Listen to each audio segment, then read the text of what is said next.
Welcome to Choices Global, a production of First Assembly of God, Wortmanville, Georgetown, Guyana. As we continue to cultivate conversations pertinent to nation building, our topic for today's discussion is Culture and Diversity, Forging One Guyanese Identity. Our panelists are Dr. Marcel Hudson, an educator for over 30 years. He possesses a degree in sociology, the author of two books, and currently serves as our nation's chief education officer. Kurt Corbin, security, project management, and administration professional residing in Switzerland. Siobhan Corbin, finance expert and FCCA working with a global financing institution also in Switzerland. Martin Messiah, a digital marketing consultant with a global footprint. Limar Williams, a University of the West Indies law graduate and Caribbean personality. And yours truly, your moderator, Samantha Edwards. Panelists, welcome. Although Guyana is a small country with a population below 1 million, it has a rich and diverse culture. A nation with predominantly six races, but also many mixed races because of our inter unions that we have, interracial marriages. So, this brings me to our first question. Why is the topic of culture and diversity pertinent to nation building? And Siobhan, can you start us off today? Wow, what a loaded question. And thanks, Samantha, for the opportunity. First of all, divisions and divisiveness comes when there's inequality, and one of those inequalities is economic inequality. And so I'm just trying to stick in why I should even be on this panel in any place. But when we speak about culture and diversity, what I want to share is that culture speaks to our identities and values, and these are important as vehicles for us to influence and pass on legacies to the next generation. And when I speak of this, I reflect on the Swiss culture, which goes beyond chocolate and fondue, but speaks to their claim to fame of efficiency, of timeliness. And I speak of the train arriving at 7:27 every morning, and you could bet your bottom dollar on it. But beyond that, I would say that the Swiss they have a culture of human rights and dignity for every person. And I believe when we take culture from this perspective, that we're celebrating the values that we have. Cleanliness is a value, for example, in the Swiss system. And finally, peace. This is why Geneva, where we're seated, is called the peace capital, because when there is conflict, whether it's the Iran nuclear discussion or it's the Russia Ukraine challenge, oftentimes the conversations or the presidents come to Geneva for those discussions. And so this is where I find that culture is really about your values. Secondly, I think diversity is a trickier subject, because oftentimes in diversity, people hear division or differences. But what I want to suggest as an opportunity for us as we frame the conversation, not only in Guyana, but in many countries, Liberia, Rwanda, we could go all the way back to Germany and the Holocaust, to say that where there is diversity, there is also an opportunity to reflect on the concept of Aristotle that spoke of the whole being greater than the sum of its parts. I'll stop there and just allow others to chime in and support this discussion. Dr. Hudson, would you like to chime in at this point? Yeah, I think the whole idea of culture and diversity, these two areas, they're very important to any nation, particularly where you have groups that are groups that are different, because every culture or every people's group or ethnos, they have their own peculiarities, their own orientations. And so if you have a society with people of different group, different orientations, peculiarities, idiosyncrasies, it could become very problematic if you want them to move forward as one. And so that is why a topic of this nature is important, particularly as we look in our context, in the context of the Guyanese culture. But I want to say this, that God created people of different groups. Think about a world where everybody look dark or everybody look white, everybody look pink or whatever. The world would have been boring. So to look upon. And so it was God who created people of different groups and ethnos. But God gave all of us one thing that should be a unifying element, and that is love. So I'll say that for now. I like the foundation Dr. Hudson and Chevon would have laid, because when we look at Guyana in particular, we're not like most nations in the Caribbean, like all of the nations in the Caribbean. We weren't born, so to speak. We were created, and we can trace back to slavery, indentureship, and go through our entire history, and we'll see that it wasn't a single culture, but instead it was people from all over the world that came into the Caribbean, and it created most of our societies.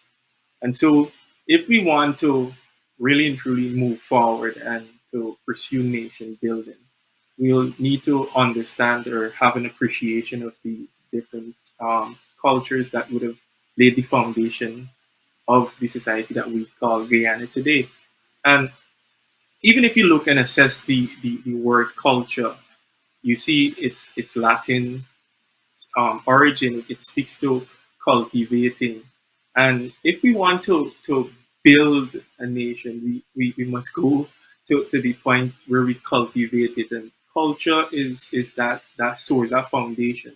So although we might have different complexions or different skin tone or what's not, we if we address the issue of culture, we can all see through one lens and move forward as a nation, irrespective of where we come from or what's not. So I think that too, we must have an appreciation of that fact. I heard both Siobhan and Dr. Hudson mention challenges as it relates to cultural diversity. I beg to ask, while we know there are challenges, what are some strategies or solutions can a nation implement to help cope with those strategies? Thank you, Samantha. I like it, and I think I mentioned on the previous program. I like to give solutions, not just talk. As my wife like to say, high level. I like to give practical examples. So how can we really implement or really forge this one identity? Um, it's not a leader thing. It's not a leadership thing only. It's a societal thing. It's a society that has to come together. And for me, it has to start at the communal level. That means community leaders have to become involved more in their community. That is and one way they can do that is by having various events that brings out families, that brings out children, that brings out youth. So we can form a youth day in South Rumvelt. We can form an elderly day in North Rumvelt, and we all come together and we find practical examples. One thing I would like to see more in our country as well, Guyana I'm referring to, is the local democratic councils, the LDCs, to become more involved. I think we are too passive as LDCs. The community would elect you and they would vote, and you will become the community leader, community representative. In my opinion, I don't think enough is being done in various communities to really bring persons together. There's always this complaint there's not enough finance to go around. But there are other things that we can do to really forge a communal unity, a togetherness. Once The citizens see our leaders are making an effort on the community level, from the local democratic organs level, because you are living right there in the community and you are elected to represent the community. Once they see that you are making this effort, of course it will be difficult because that is not our culture. Culture as well has to do with ideas, not just how we behave or what we're accustomed to. Ideas. How do you think? How are we thinking? Are we do we like to criticize only? When we criticize, do we bring solutions? How do we relate to each other? How do we treat with each other? So when persons exterior to Guyana see how we relate to each other, then they will know how to treat us. But if we don't have any respect, if we don't come up with anything that is going to bring garner respect when we go to negotiate, persons will run roughshod over us. So for me, Samantha, it starts at the communal level where, and I would really like to see our community leaders, don't worry with the national leaders as yet, where our community leaders really start having more familial and communal activities that brings out every single one, and not just a dance hall or a party, but real familial activities. That's what I would like to see. Dr. Hudson?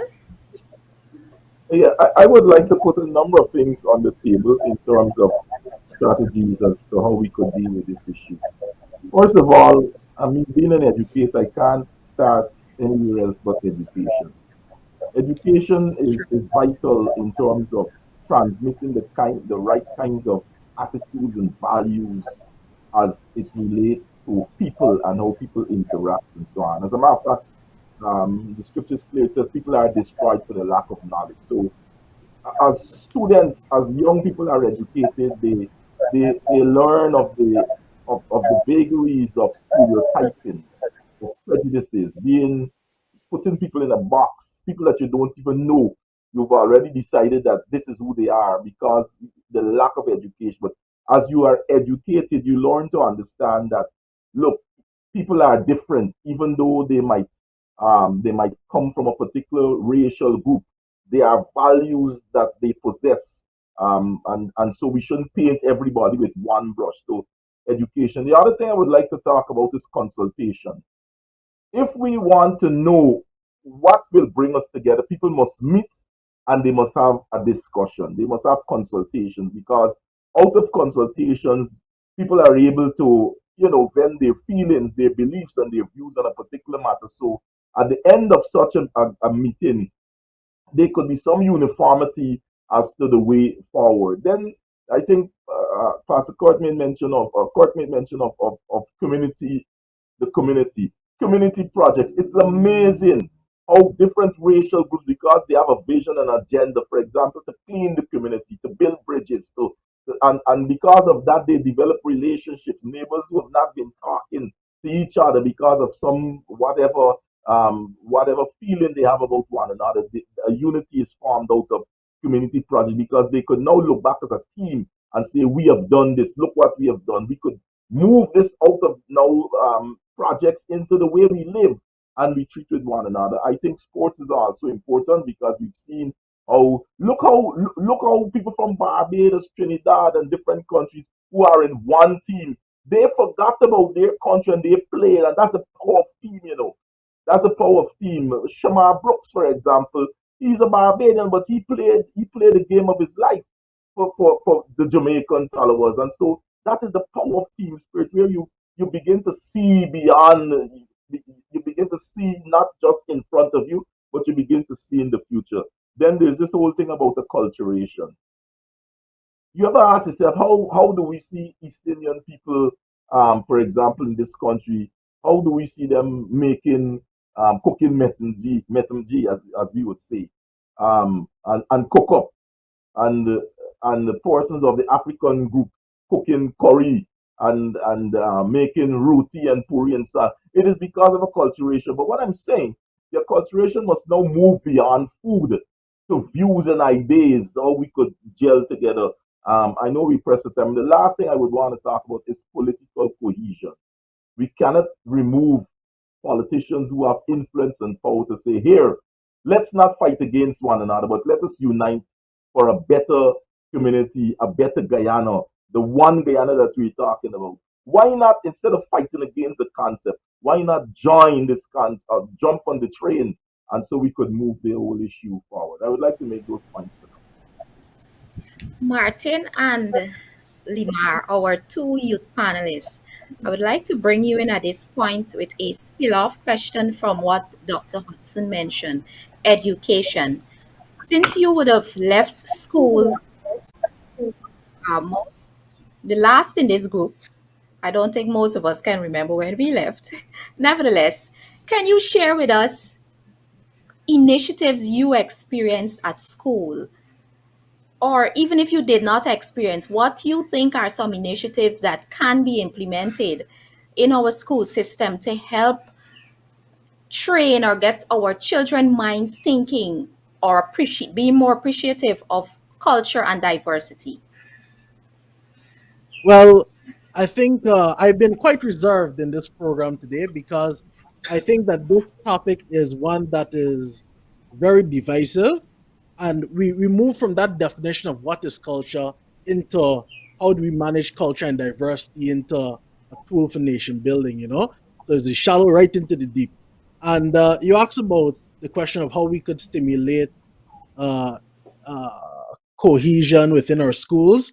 And I think that before I touch on that, I think we should really highlight what the source or what the source might be for the kind of friction that we experience, right? Because in many cases within our society here in Guyana, the division, we talk about division as this concept, this mental idea, this concept thing, and look at it as everybody's one in one open room, and then somebody puts up these barriers, right? They start putting up concrete block on concrete block on concrete block, right? Now you can't see the person next to you anymore because you're in your silo. So how are you supposed to share information? You're hearing what's going on in one silo in this room, but you can't see what's going on.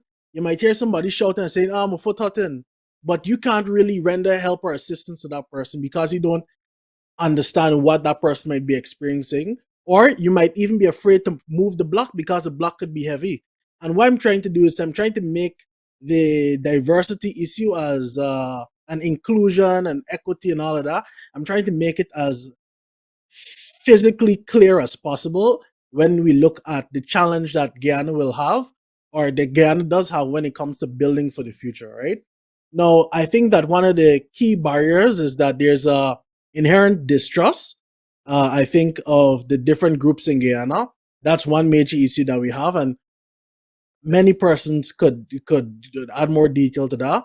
And I think the other one is that there is, apart from the lack of trust, the other issue is that people are not willing enough to go through a process where they're engaged when it comes to sitting down, meeting, and interacting with each other.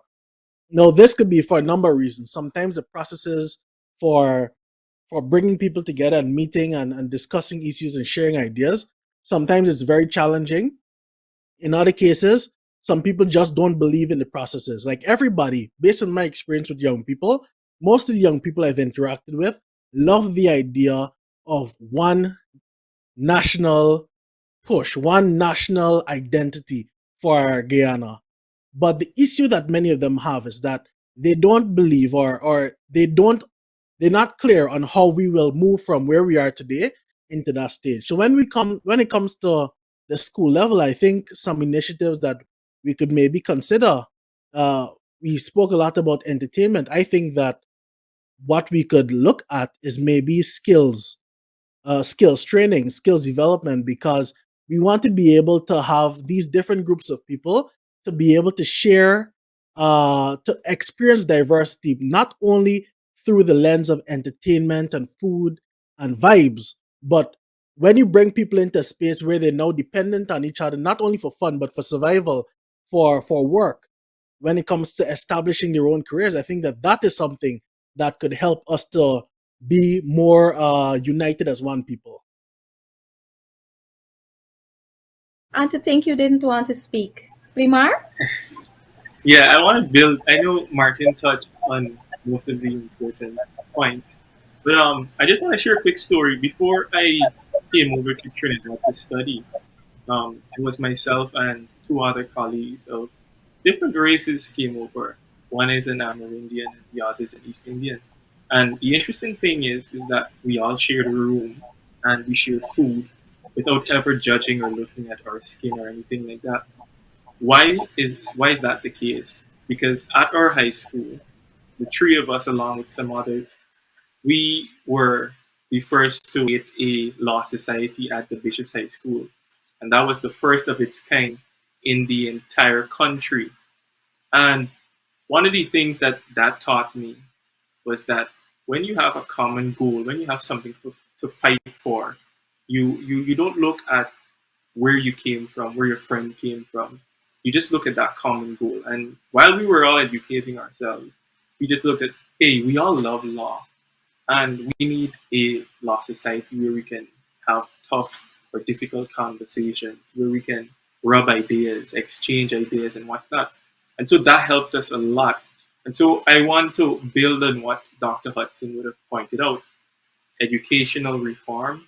And may I even go as bold as suggesting implementing a new subject such as cultural studies and diversity studies or something of that sort. Why? Because I really started thinking critically when I did history. I started asking myself, why this? Why that? I started to ask the whys. And then I did literature in English and I did sociology and what's not. And all of these different subject areas, they allowed me to view or to interact with different cultures, and it allowed me to see my colleagues not as what I was, those biases that I may have had, but it allowed me to see them differently. And if we have like a subject area that is specifically targeting culture, specifically targeting these nuanced issues, and we can have the tough conversation, we can have the tough discussion.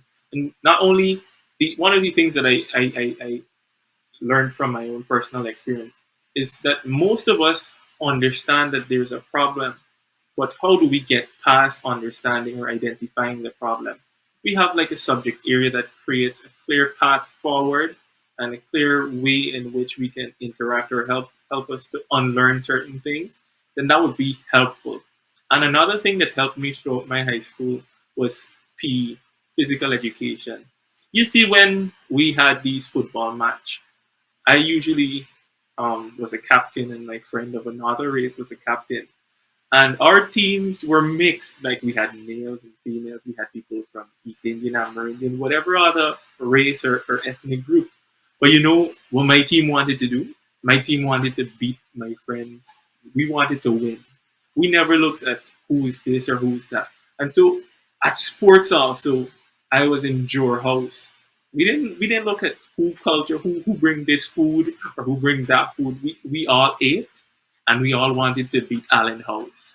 So if we place a lot more emphasis and we be deliberate and make conscious effort at utilizing sport as an agent of social cohesion, then that will take us a far way because that helped me throughout my high school. And I love my friends. And I never judge them because we were all on the winning team, irrespective of our culture or what ideas we have or whatever was the case. So that those focusing on those two things for me could go far away. I heard mention of NGOs. I think both Kurt and Dr. Hudson would have raised it.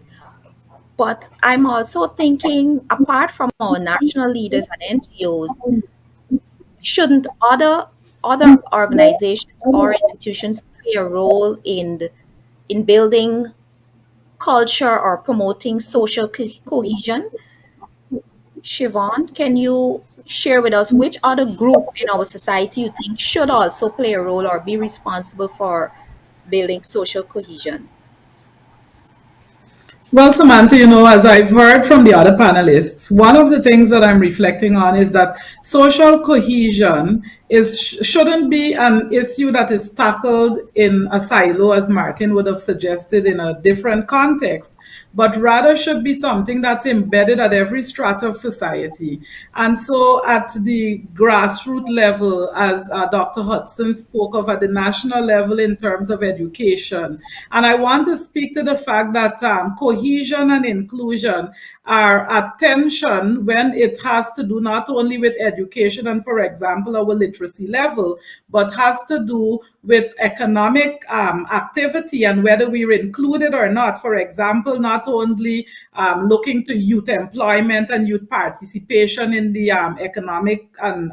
economic sector, but also looking at persons who are, for example, disabled. I also see an opportunity if we're to bring our brother's keeper, which is a global known concept and also a kingdom principle. It means that we also need to enshrine this not only in the communal level, as Kurt said, not only at the national level, but also in other grassroots organizations like the faith-based organizations. And so I wanted to just signal that when I again reflect on the Swiss system, there are several things that we've seen because the Swiss has several cantons which are devolved in terms of decision making. So you could have an opportunity for division there. And yet, when we look at their response to COVID, though shaky in the beginning, they found a way of coalescing around a single value, which was preserving the economic and other activities of the country. So that was one way in which, in a health system, they created an opportunity for cohesion. When I look in terms of the education, as Dr. Hudson said, there are two things that strike me as someone in the diaspora of Guyana, looking at other countries and seeing what we can not bring only to Guyana, but celebrate what we already have. So in the Swiss system, they have television channels, national channels paid for by the government that promotes and transmits their culture not only for Swiss citizens but also for others who are coming in as migrants. And Guyana has an opportunity to do that given the number of migrants coming from Venezuela, from Brazil, from Haiti, and many other countries. Others coming as economic migrants because of our oil find. And so this is one of the other opportunities I see in the Swiss system that we could parallel. The third is when our boys came to the school, they were put into an integration class. And this was an integration class that was transitioning not only English speaking children, but also Spanish, Portuguese, Russian, Ukrainian, Iranian. And so they created a platform where everyone would then be integrated. There's a neighbor's day. So at the neighborhood level, Kurt mentioned the NDCs. At the neighborhood level, there is a neighborhood day, fête de voisins, as they call it in French. And so the reason I keep stressing the Swiss experiment is not only that they have different cantons, but they also have different languages, and yet they are able to coalesce because of certain values. Economic values, the values of peace and human rights and dignity, values around equal health and universal health care. And so this is where I see us integrating into many institutions at national and grassroots levels, but not to just have a national identity or social cohesion as a single concept standing on its own. That would be my contribution at this And, time. and just to add to that one, Siobhan, I think that the private sector is also something that should definitely be looked at as one of the great engines for integration and for bringing people together, because it's not just about us coming together to have fun. It's about us coming together to build and to create wealth and for us to give opportunities to persons from different communities. And if you just stand on the outside and you look at the development and say, them people only getting their thing, why we can't get nothing? That's one way to look at it. The other way is to attempt to join these organizations. I'm not going to tell you that you're going to be successful to join it. I'm not going to say that joining those organizations are going to help you to be more successful. But what I can say is that if you get yourself at that table, it gives you a better chance to influence those systems. And the private sector is not necessarily an enemy to economic development and even cultural development. I heard NGOs, I heard our politicians, and I heard Martin mention the private sector. What about faith based institutions? As both Dr. Hudson and yourself, what are your thoughts on that? Kurt, right ahead. Of course, faith-based institutions must play a part in any national discourse. That's our foundation.